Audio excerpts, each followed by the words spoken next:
My sister spent years whispering lies until my parents believed I was the problem. When they finally chose her over me, I realized the truth. I was never their child, just their scapegoat. I always knew my family was dysfunctional, but I never thought they'd actually throw me out like I was nothing. Turns out, my sister Grace had been laying the groundwork for years. Ever since we were kids, it was her personal mission to make me the villain. She'd swipe things from the house and pin it on me, break something and swear I was the one who did it, whisper stories about how lazy, disrespectful, or just plain useless I was. And the worst part? My parents never questioned her. Not once. I'll never forget one moment in particular. Mom's purse was sitting on the counter, and later that day she noticed some cash missing. Without hesitation, Grace gasped like she'd just solved a murder mystery and blurted out, "Derek took it." I hadn't even been within 10 feet of that purse. But it didn't matter. Mom's face hardened, and before I could even defend myself, she was in my face, shouting that I was a liar and a thief. And behind her, I caught Grace smiling. That smug, satisfied grin. She always got away with it, and each time, she pushed the limits further. At first, her lies were just about me being disrespectful, or not helping around the house. But eventually, she tried convincing them I was dangerous, that I didn't belong there at all.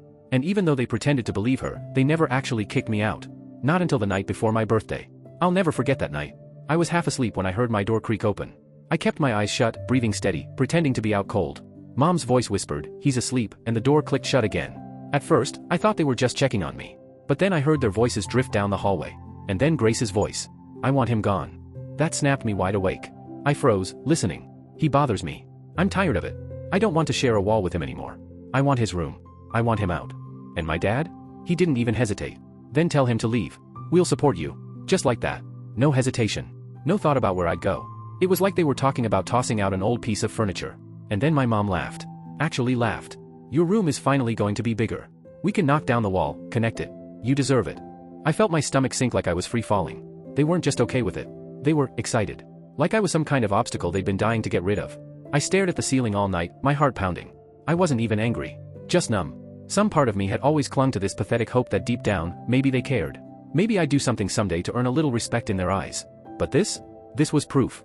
They never cared at all. The next morning, I sat at the table waiting, pretending not to know. Grace dragged out her breakfast like she was savoring every bite. Then she looked at me with that smug little grin and said, "You should start packing. We've decided it's time for you to leave." I glanced at my parents. Dad sipped his coffee like it was any other day. Mom barely looked up from her phone. Then she finally met my eyes. "It's for the best. Grace deserves more space. She's a wonderful daughter. She's earned it." Grace leaned in, grinning ear to ear. "So you'll be gone by tonight, right?"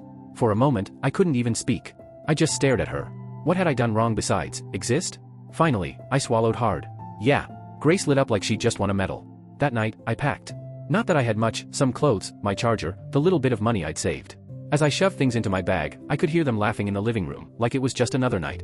When I finally walked out the door, Dad slammed it shut behind me without a word. No goodbye. No hesitation. Just done. I stood there for a second, staring at the house I'd grown up in. Then I turned and walked away. I knew exactly where I was going. Grandma and Grandpa's. The cab ride there was about 30 minutes, and I spent the whole time staring out the window, trying not to think about the fact that my own parents had just tossed me aside like trash. By the time I reached their place, it was late. I hesitated at the door, suddenly terrified. What if they didn't want me either? What if I really had nowhere? But then the door opened. My grandmother, in her robe, eyes full of concern. "Derek?" I tried to speak, but my throat locked up. She pulled me inside without another word. "What happened? Why are you here so late?" I finally managed. "Mom and Dad kicked me out." Her eyes went wide. "They what?" So I told her everything. How Grace had always schemed against me. How she finally convinced them to get rid of me. How they didn't even hesitate. I didn't want to, but by the end, the tears I'd been holding back broke through. I hadn't allowed myself to cry at the house, but standing in Grandma's warm kitchen, it all came crashing down. She hugged me tight. "Oh, honey." And then I heard another voice. "What's going on?" Grandpa was standing there, face stone hard. He'd always been the quiet type. But when he spoke, people listened. I wiped my face quickly. "Mom and Dad kicked me out." His jaw tightened. "They did what?" Grandma filled him in, telling him everything I'd just told her.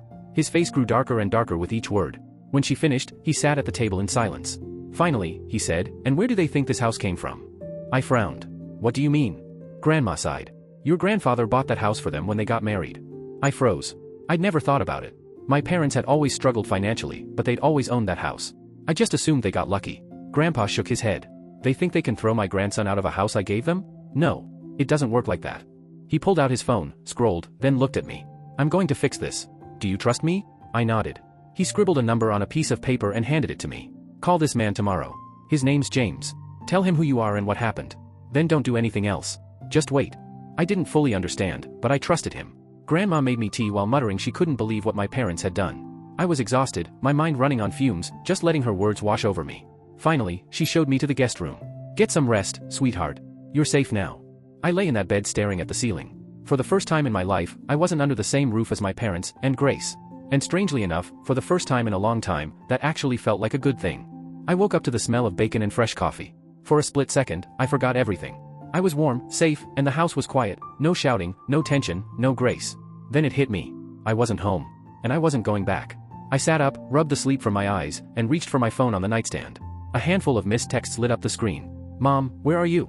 Mom, you better not be at your grandparents' house. Mom, you're making this harder than it has to be." Harder for who? I just stared at the words, feeling a wave of bitterness. I didn't reply. Instead, I got dressed and headed to the kitchen. Grandma was setting the table.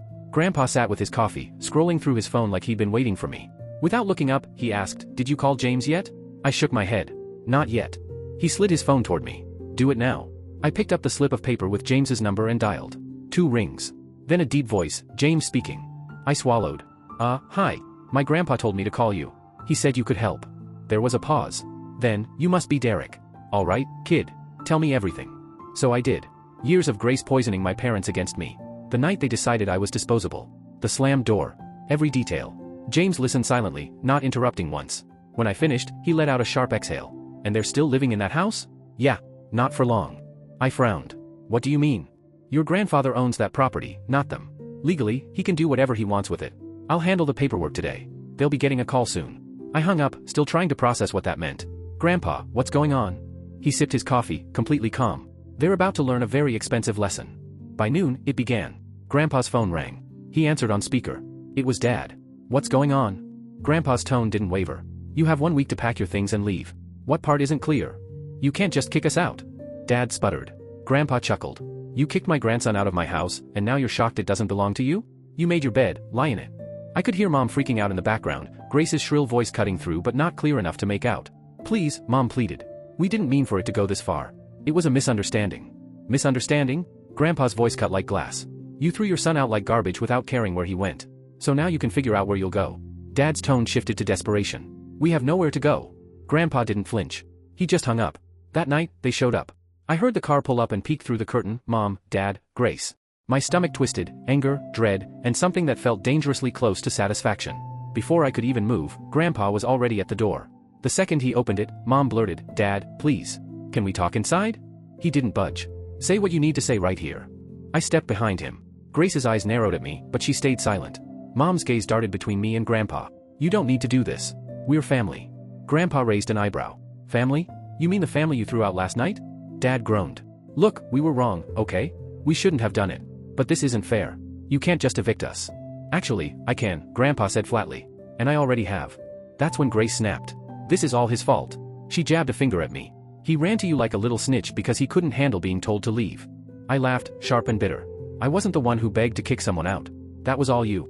Her face flushed scarlet. "You don't even deserve that house." "I do." Grandpa let out a short laugh. "Then by your own logic, you get nothing." Mom tried again. "Dad, please. We'll fix this. Just let us stay." Grandpa shook his head.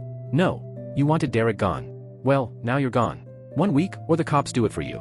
Dad clenched his fists, his face dark. For a moment, I thought he'd lunge. But then he deflated with a harsh exhale. "Fine." They turned back toward the car, but just before climbing in, Grace spun around and hissed, "You'll pay for this." I didn't answer. I just watched them drive off. Grandpa closed the door behind us. "Well, that was fun." I turned to him. "Do you think they'll actually leave?" A smirk tugged at his lips. "Oh, they'll leave. And if they don't, they'll regret it." I thought that was the end of it. I really did. But 2 days later, I woke up to the news that my parents had reported me missing. I was mid-bite at breakfast when Grandma's phone rang. She answered, and immediately her face went pale. "Yes, this is his grandmother." "What do you mean missing?" I froze, spoon halfway to my mouth. Grandpa lowered his newspaper. "Who is it?" Grandma's eyes darted to me. "It's the police." My stomach dropped. She listened, then sighed. "Yes, he's here." "He's been here since the night they threw him out?" "No, he's not in danger." "No, we didn't kidnap him." Grandpa stood, took the phone. His voice was steel. "Officer, let me make this clear. My own daughter kicked this boy out with nothing but the clothes on his back. He came here because he had nowhere else. And this house? It's mine. If you want to investigate something, maybe start with why they abandoned their son in the first place." The call ended quickly. The officer even apologized before hanging up. Minutes later, my phone buzzed. A text from Mom, "You've made this worse than it needed to be. The cops were just here. Come home and fix this." I actually laughed. Come home? Were they serious? Grandpa shook his head. They're panicking. Trying to cover themselves. They realized how bad it looks now. I thought that would shut it down. But I was wrong again. Because that night, they broke in. I was lying in bed, scrolling my phone, when I heard it, soft noises downstairs. At first I thought it was just the wind, maybe a window left open. Then came the whispers. Urgent. Low. The sound of the back door unlocking. My heart slammed in my chest. I bolted to Grandpa's room and shook his shoulder. Someone's in the house. His eyes snapped open. In seconds, he was up, grabbing something from his nightstand. He motioned for me to stay behind him. We crept toward the kitchen. And there they were. My parents. Grace. Standing inside like they owned the place. Grace's eyes locked on me. She smirked. "Oh look. The little snitch is awake." Grandpa flicked on the light. His voice was ice. "What do you think you're doing?" Dad didn't flinch. "We came to talk." "Through the back door?" Grandpa growled.